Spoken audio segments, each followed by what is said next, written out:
Você que está nos assistindo pela televisão, pelo YouTube, você que baixou download, o pastorlobo.com está em reforma até o mês de agosto, mais ou menos, meados do mês de agosto agora de 2015, mas a gente vai colocar todo esse material que vocês veem aqui. Tem gente que anota, não anota? Se você for no pastorlobo.com, você baixa ele.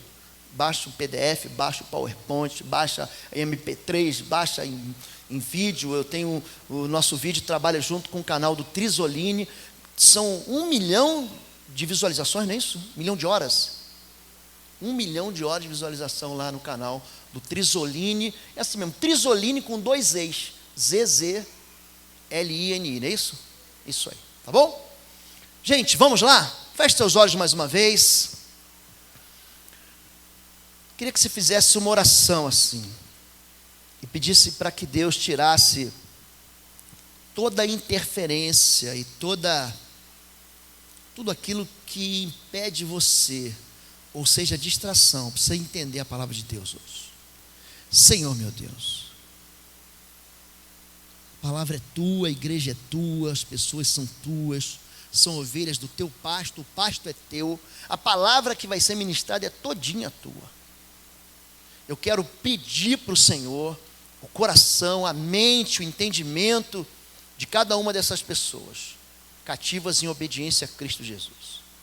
Fica conosco aqui agora, Pai. Tira os entulhos que impedem a gente de entender a tua palavra.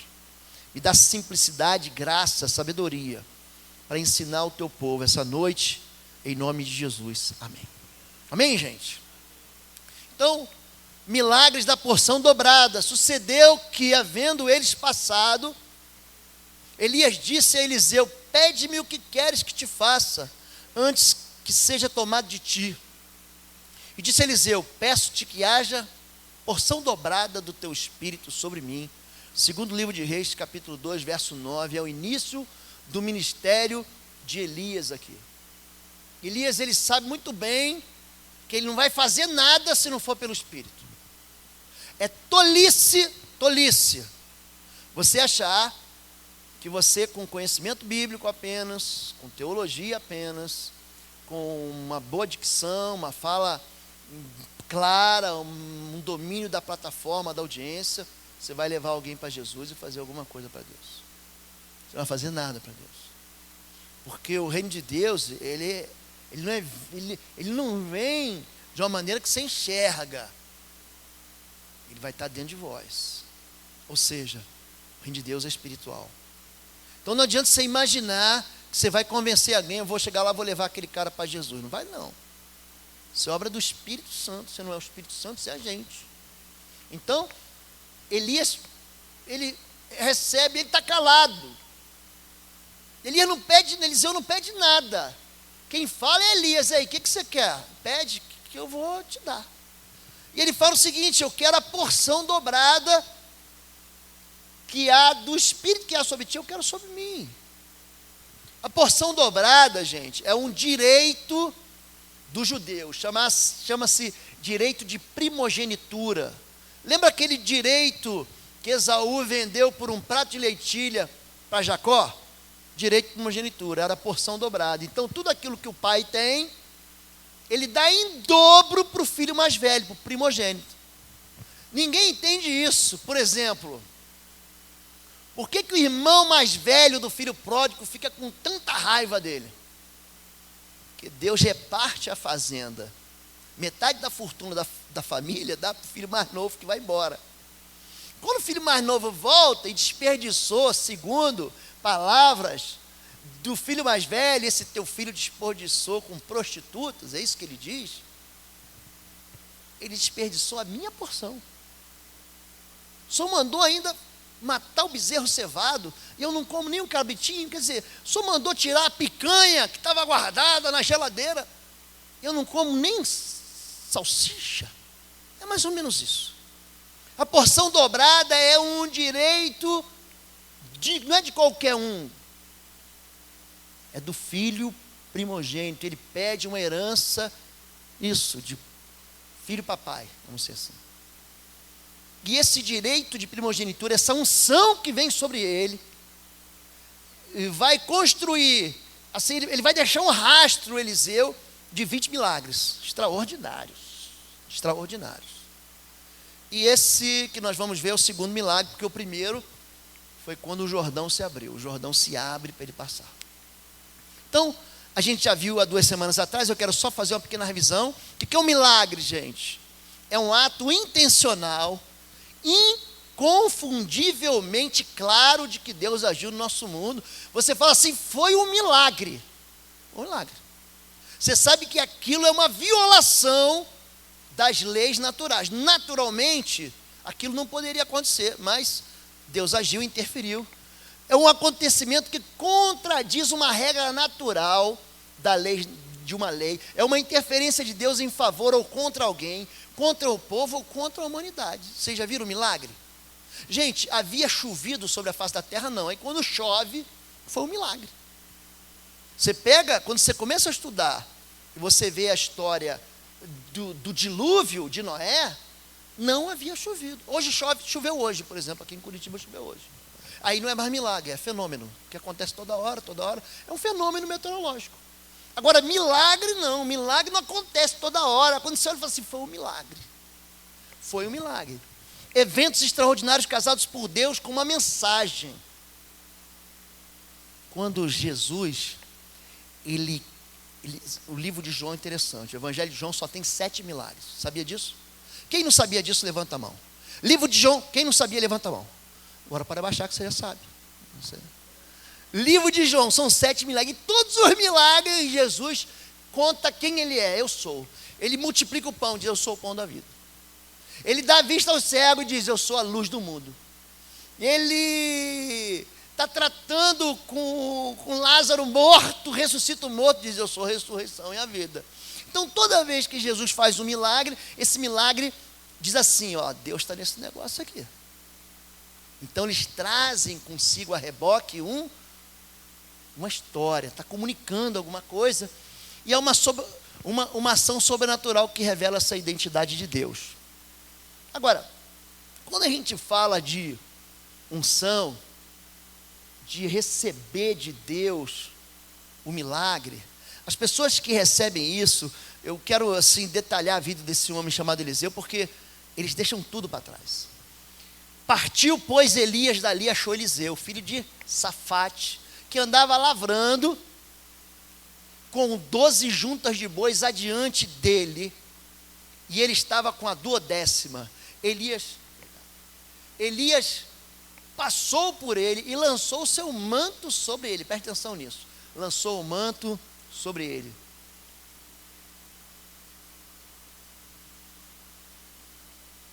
Voltou Eliseu de seguir a Elias, tomou a junta de bois e os imolou, os sacrificou. E com os aparelhos dos bois, cozeu as carnes e as deu ao povo e comeram. Então se dispôs e seguiu Elias e o servia. No livro de Reis 19, de 19 a 21, está falando assim, o milagre começa a ser construído aqui. Uma história de milagre começa a ser construída quando? Quando se abandona aquilo que te separa de Deus, aquilo que te distrai de Deus. Aqui no caso, ele largou o quê? Largou seu trabalho. Não é que ele pegou, investiu, deixou para alguém, vamos fazer, eu vou arrendar aqui meu negócio. Não, ele pega o boi, ele mata o boi, dá um churrasco, as 12 juntas, imagina aquele churrasco que ele fez. E queima os aparelhos, as carroças, aquele material de arado, e ele deixa tudo para trás.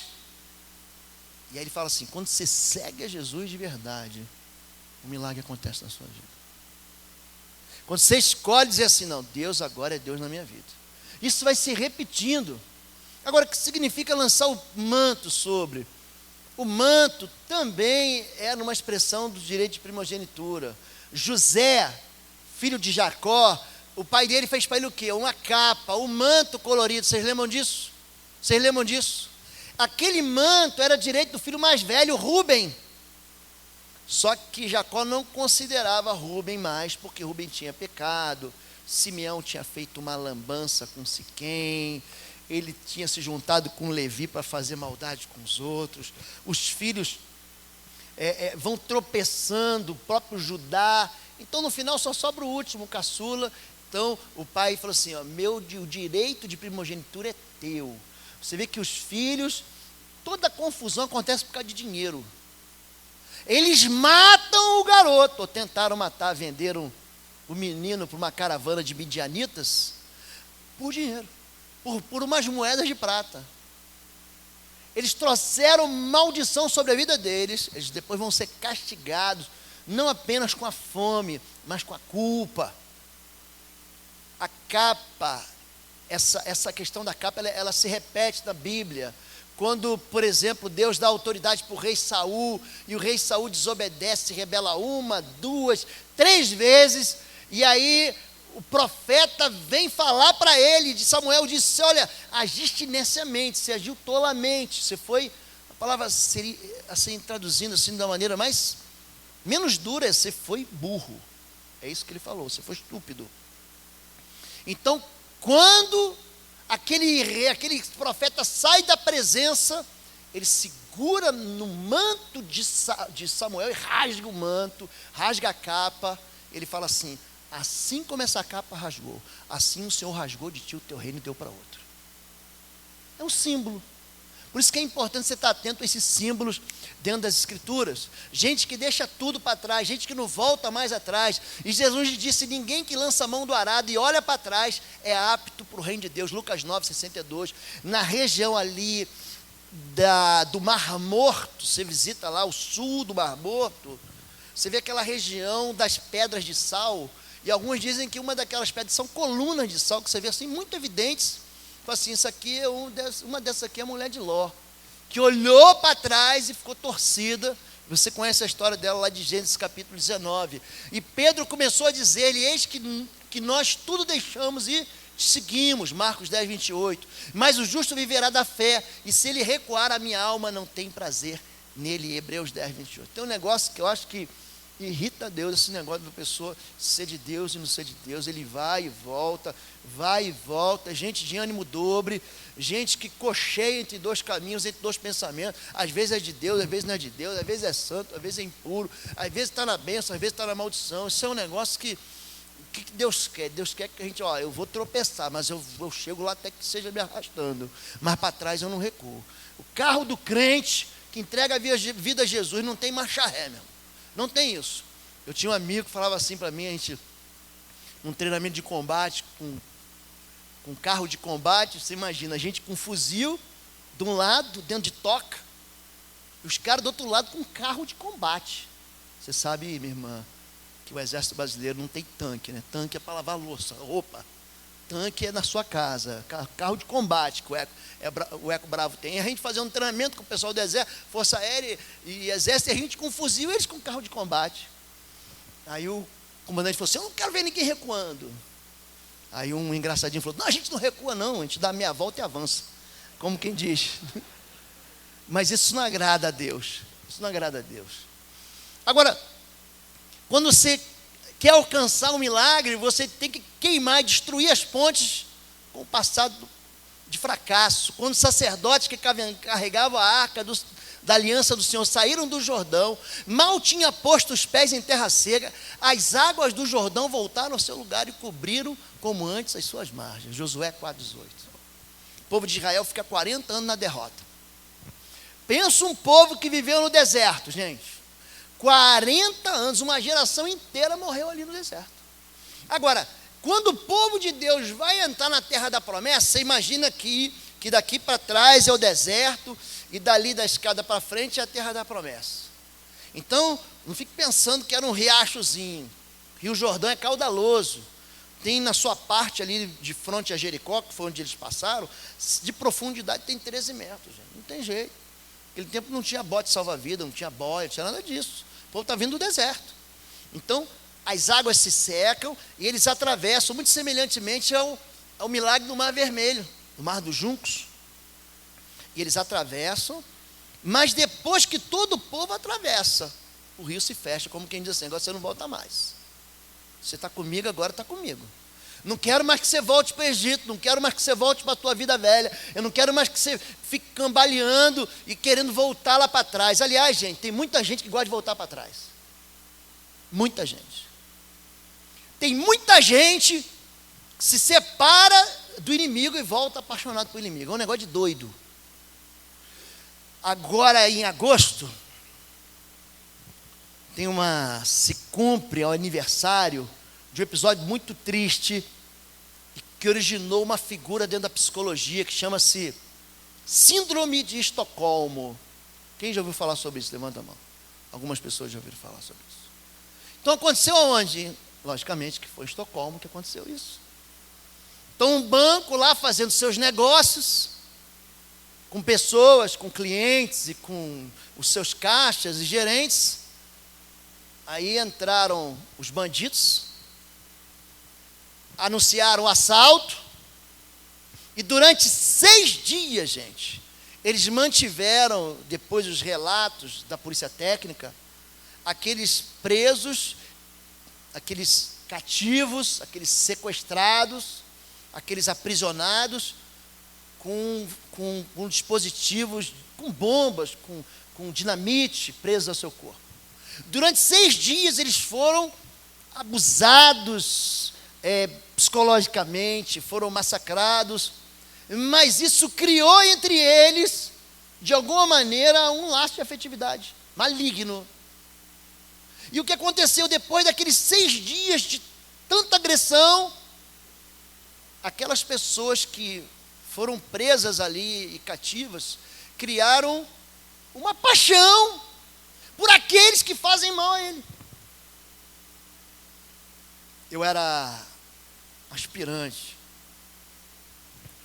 Aspirante, ele pensa que manda alguma coisa. Eu tive um brigadeiro comandante meu que falava assim: Lobo, eu queria mandar 10% daquilo que você pensa que manda. E eu sempre falava assim: não, eu quero ser coronel para mandar. Eu brincava, lógico que não é assim, mas eu brincava, eu quero ser coronel para mandar. E no dia que eu fui promovido a coronel, eu descobria que todo mundo mandava em mim. Não, assim não pode, tem que assinar aqui. Não, mas eu quero, não, aqui não pode. Você fica aqui nessa bolinha, faz a continência, entrega com a mão esquerda, cumprimenta com a mão direita, era uma coisa. Todo mundo passou a mandar em mim.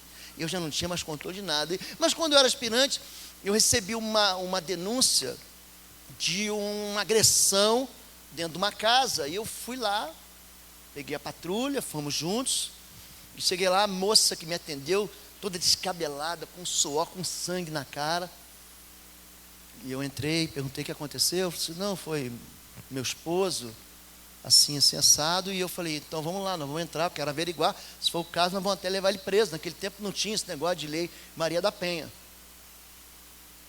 E na hora que o meu soldado lá da patrulha foi prender ele, aquela moça começou a bater no soldado e tentou tirar a pistola dele para reagir. Eu falei: mas o que é isso? Isso chama-se síndrome de Estocolmo. É quando a pessoa sofre e se apaixona pelo sofrimento, se apaixona pelo abuso, pelas relações violentas. Tem gente aqui que sofre disso.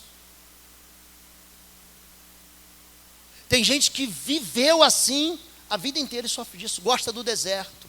O povo de Israel falava assim: que saudade, gente, você estava debaixo do chicote de Faraó, você estava debaixo de uma escravidão, Deus te liberta da escravidão, e você fala: não, eu quero voltar para o deserto, eu gosto tanto do Egito, saudade das cebolas, que eu não sei se você gosta de pepino, eu não gosto de pepino. Pepino já tem um nome, já diz: ó, chega para você para te dar um trabalho duro, fala assim: eu estou te dando um pepino para você resolver aí. Mas eles tinham saudade dos pepinos do Egito, das cebolas do Egito. Então, em vez de aspirar à liberdade, o que eles queriam? Voltar à prisão. E tem muita gente que faz isso. Passa o Jordão, passa por uma vida nova, mas ama o pecado, ama o passado. Ah, pastor, antes era tão bom. Antes eu era tão feliz. Meu filho, você não faz noção daquilo que o pecado fazia na tua vida. Você não faz noção daquilo que Satanás é. Não, mas ele me deixa vivo, querido. Ele só vem para 3 coisas: matar, roubar e destruir. Só para isso. Ainda que ele leve tempo para fazer isso, leve uma geração inteira, é isso que ele faz. Esse é o negócio dele: matar, roubar e destruir. Você precisa romper essa relação, queimar as pontes com o passado de fracasso. Unção é poder para transformar, e aqui entra o segundo milagre de Eliseu: transformar o amargo em doce. Os homens da cidade disseram a Eliseu: eis que é boa a situação desta cidade, como meu senhor vê, porém as águas são mais, e a terra é estéril. Havia um problema na cidade. Qual era o problema? aquelas águas daqueles reservatórios e do Rio Jordão, quando chega em Jericó, a água não presta para beber, a água não presta para banhar, a água não presta para dar para o gado, a água não presta para plantar, a água não presta para nada. Já viu gente assim? Pastor, ela é tão bonita, ela é tão querida, só um probleminha. Ela só tem uma dificuldade assim. De vez em quando ela me trai. Ele é tão bom, mas de vez em quando ele me dá uns tabefes assim, me dá surra de chicote. Mas ele é bom, pastor. Ele bota um prato na mesa, no café, no almoço, na janta, ele paga o colégio das crianças. De vez em quando ele me dá as bordoadas. De vez em quando ele dá um rabo de arraia, bate nas crianças, bate na gente. Enfim, mas é bom. É isso aí que é Jericó. Eu estive lá. E todo mundo que chega a Jericó quer beber daquela água. Eu vou beber só de raiva. Quero ver se essa água é doce. E é doce mesmo, acredita no pastor. Se você quiser, entra no Facebook e vê lá. As águas de Jericó, onde manancial de Eliseu. E ele disse: trazei-me um prato novo e ponde nele sal. E lhe trouxeram. Então saiu ele ao manancial das águas e deitou o sal nele e disse: assim diz o Senhor, sararei a estas águas e não haverá mais nelas morte nem esterilidade. Ficaram, pois, sãs aquelas águas até o dia de hoje, conforme a palavra que Eliseu tinha falado, segundo o livro de Reis, capítulo 2, segundo Reis, capítulo 2, de 19 a 22. A unção que Deus dá para mim e para você, gente, não é para a gente guardar para a gente, é para a gente sarar a vida dos outros. Não adianta você dizer que você é crentão, que você é bom de Bíblia, que você é líder, que você é diácono, que você é pastor, se a tua vida não sara a vida dos outros, se a tua vida não cura a vida dos outros, se a tua história só traz amargura na vida dos outros. Por que você está nervoso? Porque eu estou nervoso, eu já sou nervoso. Por que você está tão triste? Não, porque eu quero ser triste. Já viu gente que gosta de ser triste? Estava conversando com a irmã aqui, antes de subir, a gente estava orando. Tem gente que já acorda triste. Ele tem um coração inclinado para a tristeza, para a amargura. O gaúcho gosta desse negócio de amargura, eu sei disso. Aliás, ele sempre me oferece aquela cuia de chimarrão. Aquele bicho é amargo, sem açúcar. Não dá para ser fervendo, amargo. E para a gente, eu sou ex-fumante, Jesus me libertou disso. Para mim, parece que o cigarro, parece que eu estou tomando o chá daquele negócio lá. Então, para mim é horrível aquilo lá. Mas não, tem gente que gosta. De chocolate amargo, de café amargo, não, sem açúcar, pastor. De amargo já basta a vida, querido. Adoça o máximo que você puder isso aí.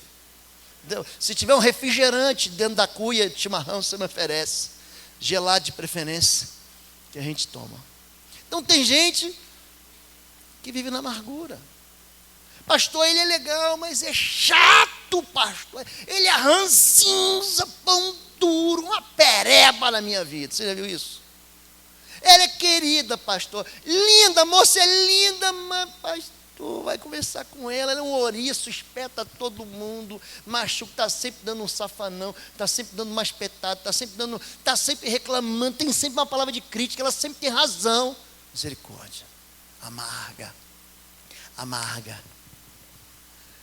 A felicidade, ela é sequestrada por causa de gente amarga, por causa de tristeza. Olha só como é que uma mulher que tem o nome de felicidade se torna uma mulher amarga. E morreu Elimeleque, é o nome do marido da moça, tá? Elimeleque, não é palavrão não. Marido de Noemi, e ficou ela com os seus 2 filhos, os quais tomaram para si mulheres moabitas, e era o nome de uma órfã e o da outra Ruth. E ficaram ali quase 10 anos, e morreram também ambos. Olha, morreu um, agora morreram os filhos. Malom e Quilion, ficando assim a mulher desamparada dos seus 2 filhos e de seu marido. Então lá no capítulo, já começa o livro de Ruth como? A miséria acontecendo. É uma desgraça em cima de outra desgraça, em cima de outra desgraça. Ela fala, vou voltar lá para a minha terra, vou voltar para Israel, vou sair de Moabe. Capítulo 1, verso 20 diz assim, porém ela dizia, não me chameis Noemi, chamai-me Mara, porque grande amargura me tem dado o Todo-Poderoso. Eu digo para você, ei, docinho não, me chama de amargo. É isso que ela está dizendo. Minha vida não tem mais razão. gente que não encontra mais sabor. Aliás, eu quero indicar para você um filme, não sou dono de locadora nem nisso, mas chama Cake. Gente, veja esse filme. Com a Jennifer Aniston, ela é aquela moça que faz Friends, extraordinária. Você vai entender porque que o filme chama Cake. Cake, você sabe, é bolo. Mas é mais ou menos isso.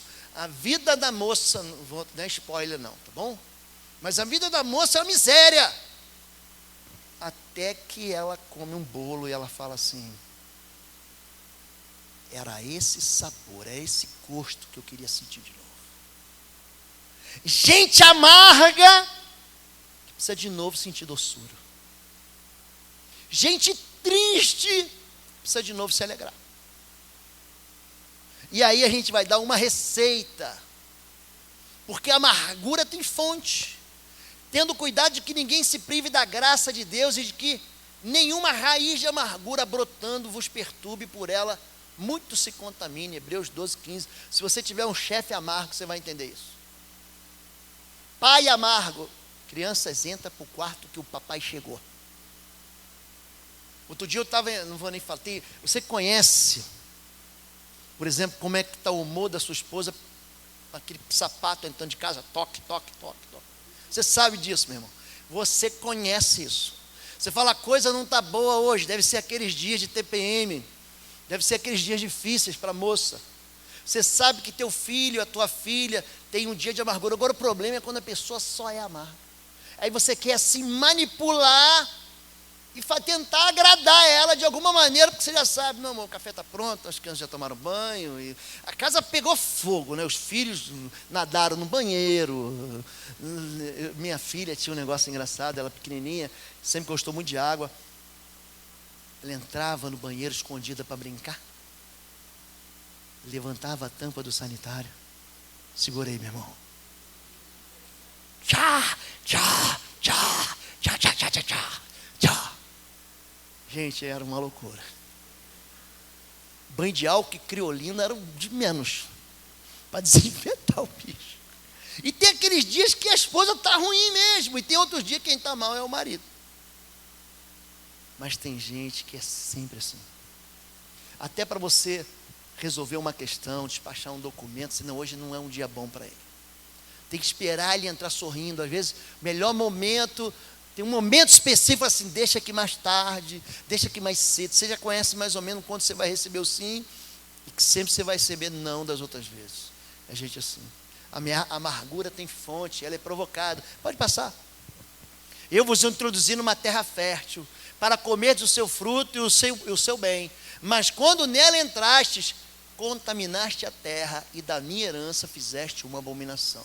Eu estou traduzindo isso para o nosso dia aqui. Deus te deu uma boa família.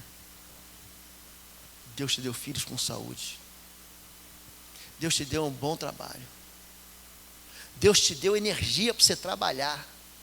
Deus te deu saúde, Deus te deu inteligência. Mas você só reclama dos seus filhos, da sua família, da sua casa, só reclama da sua sorte, você só reclama do seu trabalho, só reclama da sua vida. Aí você contamina a terra. Você contamina o setor de trabalho. Tem gente que eu prego aqui 200 versículos. Quando termina o culto, ele fala assim, pastor, tem uma vírgula ali que estava errada. Não dá um elogio.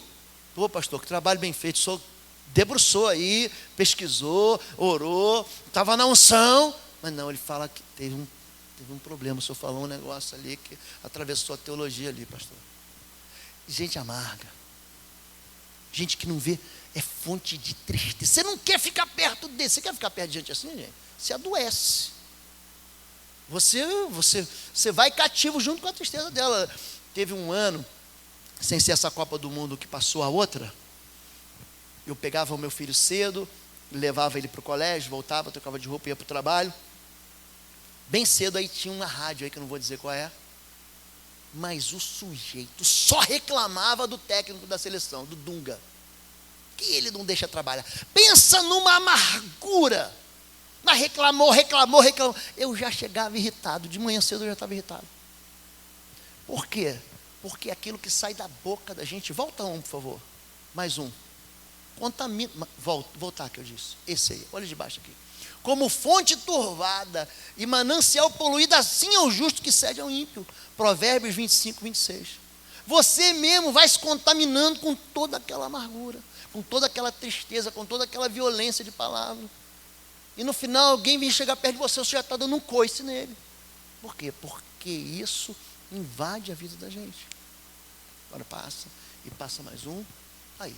Não saia da vossa boca nenhuma palavra torpe, e sim unicamente a que for boa para edificação, conforme a necessidade, e assim transmita graça aos que ouvem. E não entristeçais o Espírito de Deus, no qual fostes selados para o dia da redenção. Longe de vós toda amargura e cólera, ira e gritaria, bem assim toda malícia. Efésios 4 está falando o seguinte, que a tua boca fala do que está cheio o teu coração. É dentro do coração, o coração você sabe que é mente, né? O coração não pensa, o coração manda sangue para o resto do corpo. Mas ele está falando para a gente o seguinte, que se você alimentar aqui dentro malícia, corrupção, gritaria, ira, cólera, amargura, é isso que vai sair daqui, ó. Então você conversa com a pessoa assim, 5, 10 minutos. Conversa com ela. Dependendo daquilo que sai da boca dessa pessoa, você já sabe exatamente o que tem no coração dela. Ele, quando escapa, ele solta logo uma palavra torpe, ou uma palavra de baixo calão. Ah, pastor, mas nessa situação, eu não me sei, coisas que jamais sairiam da minha boca. Que jamais, eu nem cogito usar uma palavra dessa, a pessoa está usando. Isso é fonte de tristeza. Isso entristece o Espírito de Deus. Isso vai extinguindo a doçura do Espírito Santo. Agora, existem exemplos de alegria transformada em amargura. E Moisés e Arão fizeram assim como o Senhor tinha mandado. E Arão levantou a vara. Aliás, preste atenção nesse texto, tá, gente? Todo mundo pensa que foi, quem levantou a vara foi Moisés. Não foi não, tá? Esses desenhos infantis que mostram lá Moisés, Arão. Preste atenção que é sempre Arão. É sempre Arão, não é Moisés. Moisés manda, Arão obedece. Tem uma cadeia de autoridade hierárquica aí. E Arão levantou a vara e feriu as águas que estavam no rio diante dos olhos de Faraó e diante dos olhos de seus servos. E todas as águas do rio se tornaram em sangue. Os peixes que estavam no rio morreram, o rio cheirou mal. Os egípcios não podiam beber a água do rio e houve sangue por toda a terra do Egito. Gente que quando toca na gente. Talvez você seja casada com um cara assim. Você pode dar uma cutucada nele se você quiser. Ou você esteja casado com uma moça assim.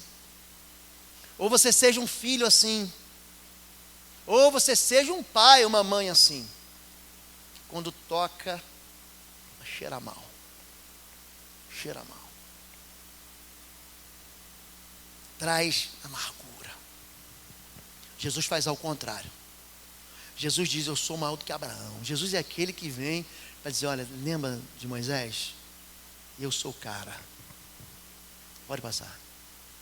Faltando vinho, Moisés transformou a água doce em água de sangue. Olha Jesus o que faz, ele pega a água da purificação. Faltando vinho, a mãe de Jesus disse, não tem vinho. Disse-lhe Jesus, enchei de água essas talhas, encheram-nas até em cima. Vamos transbordar esse negócio. Disse-lhes, tirai agora e levai ao mestre-sala. E levaram, e logo que o mestre-sala provou a água feita vinho, não sabendo de onde viera, se bem que o sabiam, os serventes que tinham tirado a água, chamou o mestre-sala ao esposo e disse-lhe, todo homem põe primeiro o vinho bom, e quando já tem bebido bem, então o inferior, mas tu guardaste até agora o vinho bom. Jesus principiou assim, os seus sinais em Caná da Galileia, e manifestou a sua glória, e os seus discípulos creram nele. Jesus, na vida da gente, faz o contrário. Teu casamento amargo, quando você chama Jesus, ele adoça. Ele vai transformar a água em vinho. Ele vai transformar aquilo que é água de purificação em doçura. Transforma a água viva. Existe um caminho para isso. Em primeiro lugar, você tem que eliminar as fontes de amargura. Porém, as águas são mais e a terra é estéril. Fonte de amargura, gente. E não vos embriagueis com vinho em que há contenda, mas enchei-vos do Espírito, falando entre vós em em salmos, hinos e cantos espirituais, cantando e salmodiando ao Senhor no vosso coração. O que é falar entre vós com hinos? Você vai ficar mandando uma canção do Fernandinho para mim, eu mando para você uma da Ana Paula Valadão. Mas estamos falando o que mesmo? Estamos falando em cheios do Espírito. Eu canto uma canção para você, você canta outra para mim, não é isso. O que é o salmo, gente? É a Bíblia. Todas as canções que nós cantamos aqui antes do culto, o que são? É a palavra de Deus cantada. Se você se encher da palavra de Deus, a tua boca vai produzir uma fonte de quê, gente? De vida eterna. Só tu tens as palavras de vida eterna. Número 2, busca o socorro de Deus. E os homens da cidade buscaram Eliseu. Tem muita gente que quando a vida está amarga, esquece de buscar a gente de Deus. Esquece de buscar socorro em quem tem socorro para dar. Esquece de buscar, pede aconselhamento para ímpio, mas não vem pedir conselho para o homem de Deus. E eis que chegou um dos principais da sinagoga, por nome Jairo, e vendo, prostou-se a seus pés, e rogava-lhe muito, dizendo: minha filha está moribunda, rogo-te que venhas e lhe impõe as mãos para que sare e viva. Gente, seria mais ou menos o seguinte, eu vou tentar situar vocês aqui. Imagine que existe aqui em Curitiba o maior sacerdote da região aqui. Junta todas as religiões, todas as vertentes cristãs, e aí tem um camarada aqui que é uma espécie de papa. Pensa nisso. Era esse cara aí, Jairo. Um dos líderes. Se ele não era o papa, era tipo assim um cardeal, vai. E ele vai, se humilha, a filha está moribunda. Ele está ouvindo falar, esse sujeito cura cego, esse sujeito faz aleijado andar. Ó, fiquei sabendo que tinha um surdo mudo que falou. Ele vai lá buscar em quem? Quem resolve. Busque um homem de Deus. Pare de tentar empurrar com a barriga. Busque alguém que serve ao Senhor, que crê na palavra de Deus, que prega o Evangelho. Tem muita gente pregando bobagem. Aliás, tem que fazer um intervalo aqui comercial, que não é comercial. Estou ouvindo 1 hora de sermão na internet. O camarada conseguiu ficar 1 hora. Eu falei: não, agora ele vai colocar Jesus no meio da história. Ele conseguiu falar 1 hora sem falar de Jesus. Você consegue entender isso? Um evangelho falso, mentiroso, violado pelo engano. Cara, o religioso faz isso, né, gente? É impressionante. Eu não gosto de religião, eu gosto de Jesus. Religioso diz assim: faça, se esforce, construa. A mentira é essa. Quem vê o que religioso fala? Tem 2 tipos de pessoas: as pessoas boas e as pessoas más. Mentira. Sabe o que o Evangelho diz? Diz que todos são maus. Só tem um bom, que é Jesus de Nazaré. Não adianta ficar zangado comigo, não foi eu que escrevi a Bíblia. Se a nossa vida aqui fosse um filme de faroeste, sabe, filme de faroeste, o bandido tem sempre chapéu preto e o mocinho tem um chapéu branco, você sabe disso. Se isso aqui fosse um filme de faroeste, já está todo mundo com chapéu preto. Porque todos pecaram e destituídos estão da glória de Deus. Só tem um jeito, só tem uma maneira, só tem um caminho para você herdar a vida eterna e a aliança com Jesus de Nazaré. Ponto. A religião diz: não, se você não for bom, você não vai para o céu. Se você for mal, você vai para o inferno. Besteira, bobagem, mentira. Eu ensino para os meus filhos desde pequenininho, que eu amo eles, e que eu sou pai deles, eu protejo eles, e quando eu digo não, eu estou protegendo eles, eu estou amando eles. Não há sentido de eu dizer uma vida só de não, mas eu não posso dizer só sim para eles. É como se eu me abaixasse para falar com a minha filha, e eu dissesse para ela assim: filhinha, se você me obedecer, aí eu vou te amar, e eu vou ser teu pai. Se você me desobedecer, eu não vou ser teu pai mais. Isso é verdade, gente? Isso é uma fraude do Evangelho. Deus nos amou primeiro. Ele morreu por nós, não é porque a gente era gente boa, não é porque a gente era perfeitão, não é porque a gente buscava dele, ele morreu por nós. Nós ainda éramos pecadores. Cuidado com esse evangelho que estão pregando por aí. O evangelho da salvação de Cristo. Não existe merecimento, existe graça.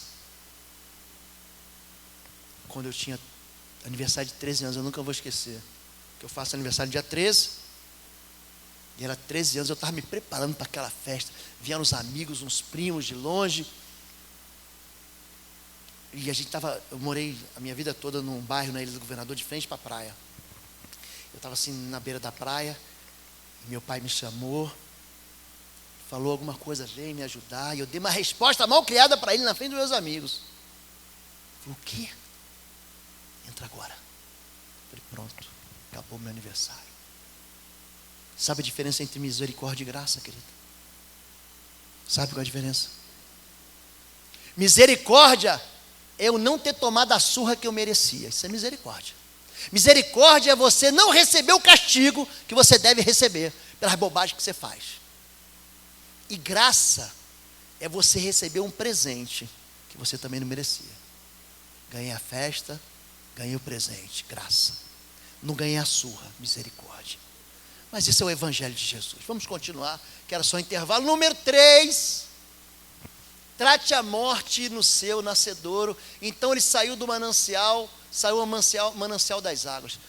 Porque do interior do coração dos homens saem os maus pensamentos, os adultérios, as prostituições, os homicídios, os furtos, a avareza, as maldades, o engano, a dissolução, a inveja, a blasfêmia, a soberba, a loucura.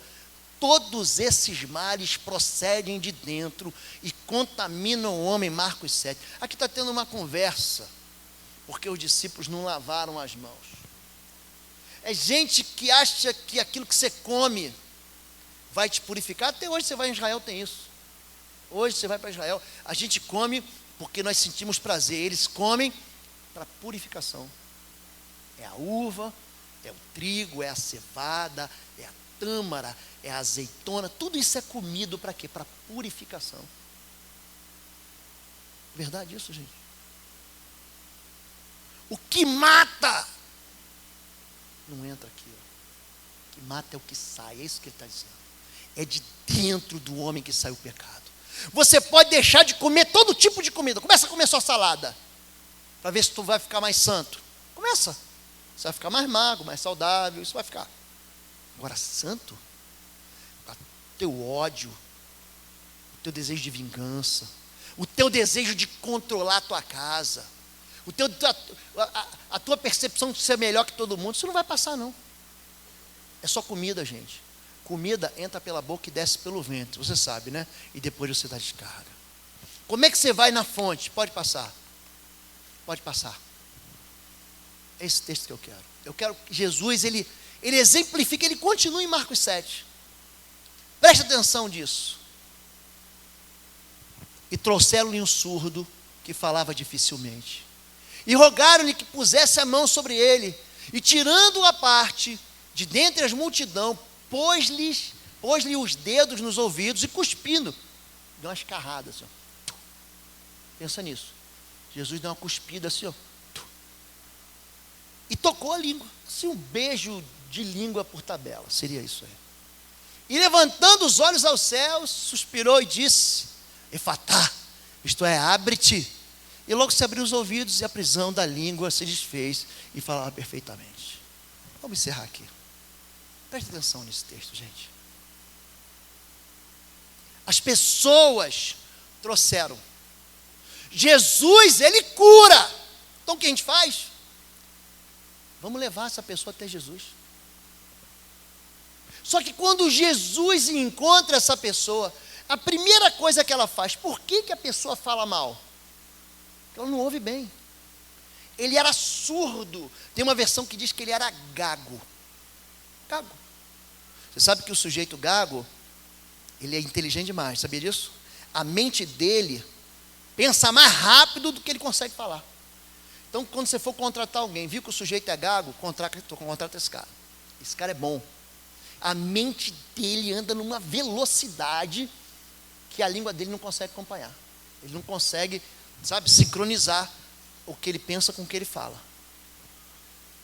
Por que a pessoa fala mal? Porque ela ouve mal. Então Jesus, ele não fica procurando, ele vai direto na ferida, ele enfia o dedo aonde, gente? Aonde que ele coloca o dedo? No ouvido. E depois que ele coloca o dedo no ouvido, ele coloca na língua para soltar a língua. Presta atenção. Quando Jesus fala isso, ele fala assim, tirando a parte. Você não é mais um número. A gente reúne aqui e fala, vamos orar aqui. E você fica aqui 200, 300 pessoas aqui orando, não é isso? Você fala, sou mais um. Para Jesus, não. Para Jesus você tem nome. Para Jesus, Ele sabe onde você está. Ele conhece teu bico sem saída. Ele conhece tuas lutas. Ele conhece tua guerra. Ele conhece aquela pessoa que está fazendo mal contra você. Para Jesus você não é mais uma pessoa. Para Jesus você é único. Tira a parte. Ele sai do meio da multidão. Então quando eu tiro você à parte, e eu converso com você em particular, porque tem coisas minhas que são públicas, eu coloco no Facebook, mas tem coisas que são privadas. Existe um grau de sigilo, e é assim que Jesus me trata. Ele não me expõe, Jesus não me envergonha, Jesus não me coloca numa situação vexatória. Ele pega você, coloca você à parte, e aqui à parte ninguém sabe se Jesus está me consolando, se Jesus está chamando minha atenção, se Jesus está me curando. Jesus, Ele se aproxima da gente com amor. Jesus não se aproxima e mete o dedo na ferida sem anestesia. E já foi em situações que você vai, por exemplo, eu vou falar de dentista porque minha esposa é dentista, mas tem aqueles dentistas que têm as mãos suaves, tem aqueles que têm a mão que parece sem brincadeira, do jogador de futebol americano. Ele enfia a mão, parece que vai entrar, vai arrancar teu dente com a mão, com o dedo mesmo. Não é assim, gente? Jesus não toca assim na gente. Jesus toca com graça. E além disso, Ele faz a gente olhar para quem? Levantando os olhos aos céus. Ele diz, Efatá. Ele leva a glória para quem? Para o Pai. Amargura, gente, é veneno na sua vida. Queria que você ficasse em pé em nome de Jesus. E eu queria que você ficasse perto aí da sua família. Aí. Você pode fazer isso? Ficar perto da sua família? Se estiver perto da sua esposa assim, da sua filha, olha para ele assim, olha para sua esposa, olha para o seu marido aí. Não olha para mim não, olha para o seu marido, para sua esposa. Olha para ela assim, me perdoa. Você consegue fazer isso, rapaz? Você pode pedir perdão para a pessoa? Se estiver com seu filho aí, olha nos olhos dele, pede perdão para ele. Perdoa pela minha amargura. Você consegue fazer isso? Perdoa pelas minhas palavras duras. Você consegue fazer isso? Talvez você tenha que fazer isso quando chegar em casa. Talvez você vai precisar ligar para alguém e falar assim, me perdoa, aquilo que eu falei contra você, aquilo te envenenou. Talvez tenha sido o contrário. Alguém tenha falado uma palavra amarga contra você. Você vai ter que se livrar disso. Fonte de Jericó é fonte de vida, não é fonte de morte. Teu coração é fonte de vida, não é fonte de morte. O que Deus quer aqui não é puramente ensinar um monte de Bíblia para você. Salomão foi o homem que mais sabe, mais Bíblia aquele camarada sabia. Escreveu 3 livros da Bíblia. Sabe o que faltou nele? Temor do Senhor. Conhece, não pratica. Se separe dos relacionamentos abusivos. Vai ter relacionamento que você não vai conseguir se separar mais. Você casou com a moça. Você vai ter que orar muito agora. Para Deus fazer com que essa fonte fique doce de novo. Tem milagre? Tem milagre. Mas toda amargura tem fonte. E pode ter sido algo que você fez contra ela. Pode ter sido algo que os pais dela fizeram contra ela, ou contra ele. Pode ser algo que alguém que tem autoridade fez contra ela. Se tornou amargo. Já viu gente falando mal de igreja, de crente? Você já viu, gente? Por que fala? Porque dentro da igreja alguém machucou ela. É um pastor que feriu. É um líder que machucou, que abusou, que massacrou. Já viu esposa traída falando de casamento? Homem não presta. Que é isso, meu filho? Você não me conhece. Que história é essa que homem não presta? Você já nasceu num lar em que seu pai já abusava de você. Você vai dizer, nenhum homem vale nada. Por quê? Porque ficou mal traumatizado com isso. Já viu gente que sofre em trabalho a vida inteira, vai dizer que todo chefe é um facínora, é um homem mau. Não, você não me conheceu como chefe ainda. Então hoje é tempo de você largar a amargura, isso tem fonte. E se você percebe que dentro da sua casa, da sua vida, da sua história, existe algum ponto de amargura, você quer entregar para Jesus. Jesus, eu não suporto mais isso. Sai do seu lugar agora, vem aqui, nós vamos orar por você. Pode vir aqui, em nome de Jesus. Se existe alguém aqui que quer fazer uma aliança com Jesus, sai do seu lugar e vem aqui. Isso.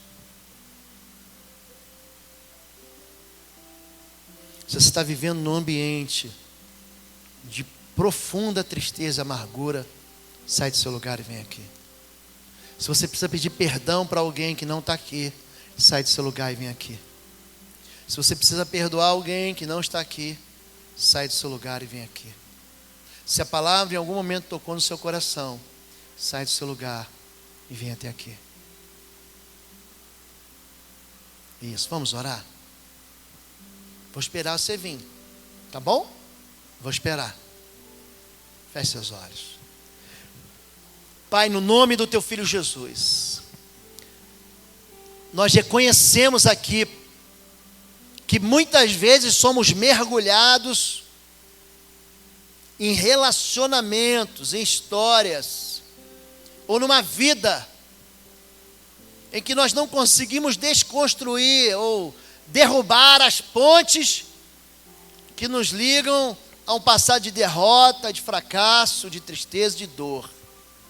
Mas nós essa noite queremos convidar ao Senhor Jesus de Nazaré, o Todo-Poderoso, para que crie um lugar de separação, para que esse passado que nos machucou seja afastado de nós, para que toda arrogância, malícia, gritaria, estupidez cesse dentro da vida dos teus filhos, para que toda gordura de maldade que tem respingado sobre teus filhos, Pai, seja queimada em nome de Jesus. Nós queremos liberar perdão na vida de autoridades, de chefes, de pais, de avós, de professores, de pastores que nos feriram. Mas também queríamos pedir perdão pela nossa própria violência doméstica, pelas palavras duras que saem da nossa boca. Pedimos perdão pelo evangelho falso que temos vivido, o evangelho de obras, o evangelho onde a salvação está impregnada de boa vontade do homem. Senhor Deus, afasta-nos da gente essa mentira, porque queremos receber a verdade do teu evangelho, não porque nós fazemos alguma coisa, mas porque o teu filho Jesus cumpriu a tua palavra na cruz, porque o teu filho Jesus bradou: está feito, está consumado. Queremos nos aproximar do Senhor, Pai, não com as nossas obras perfeitas, mas com as nossas mãos lavadas no sangue da cruz. Queremos te pedir em nome de Jesus, coloca o teu dedo de amor nas nossas feridas, espreme todo o pus, toda a infecção que entrou em nós e que tem produzido amargura, Senhor. deita sal nas nossas fontes podres e tira de nós toda a razão da nossa tristeza. Nós oramos e te louvamos, em nome de Jesus de Nazaré. A igreja diz amém, amém, amém.